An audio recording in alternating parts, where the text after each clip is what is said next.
Welcome back to Salam reading. Famous ആണ് മക്കളെ. നമ്മുടെ ഇംഗ്ലീഷ് എക്സാമിന് നമുക്കിന്ന് ചോദിക്കാൻ ചാൻസ് ഉള്ള ഒരു ഇമ്പോർട്ടൻറ്റ് ക്വസ്റ്റൻ ആണ് നമ്മുടെ നോട്ടീസ് പ്രിപ്പയർ ചെയ്യാന്ന് പറയുന്നത് അല്ലേ. അപ്പോൾ എന്തെങ്കിലും ഒരു കാര്യം ബാക്കിയുള്ളവരെ അറിയിക്കാൻ വേണ്ടിയിട്ടാണ് നമ്മൾ എന്ത് ചെയ്യുന്നത്, നോട്ടീസ് പ്രിപ്പയർ ചെയ്യുന്നത്.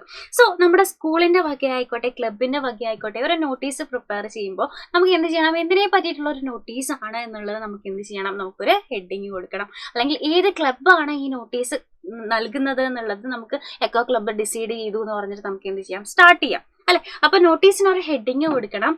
ഡേറ്റും സബ്ജക്റ്റും എന്താണ്. ഇപ്പൊ നമുക്ക് എന്തെങ്കിലും ഒരു അവയർനെസ് ക്ലാസ്സിനെ പറ്റിയിട്ടാണെന്നുണ്ടെങ്കിൽ അവയർനെസ് ക്ലാസ് ബേസ്ഡ് ഓൺ ഇന്ന ടോപ്പിക്ക്, ക്ലൈമറ്റ് ചേഞ്ച് ആണെങ്കിൽ ആ ടോപ്പിക്ക് എന്നൊക്കെ പറഞ്ഞാൽ നമുക്ക് എന്ത് ചെയ്യാം, ഒരു സബ്ജക്റ്റ് കൊടുക്കാം. എന്നിട്ട് അത്രയും ഹെഡിങ് നമ്മൾ കൊടുത്തതിന് ശേഷം നമ്മൾ എന്ത് ചെയ്യണം, കാര്യങ്ങൾ അവതരിപ്പിക്കണം അല്ലേ. This is to inform all the students that എന്ന് പറഞ്ഞിട്ട് എന്താണോ നമുക്ക് അറിയിക്കാനുള്ളത് ആ കാര്യങ്ങൾ നമ്മൾ അറിയിക്കുക. അതിനുശേഷം നമ്മൾ ഇമ്പോർട്ടൻ്റ് ആയിട്ട് കൊടുക്കേണ്ട ആക്ടിവിറ്റീസ് അല്ലെങ്കിൽ ഇമ്പോർട്ടൻ്റ് ആയിട്ട് കൊടുക്കേണ്ട കാര്യങ്ങളാണ് നോട്ടീസിലെ ഡേറ്റും ടൈമും വെന്യൂ.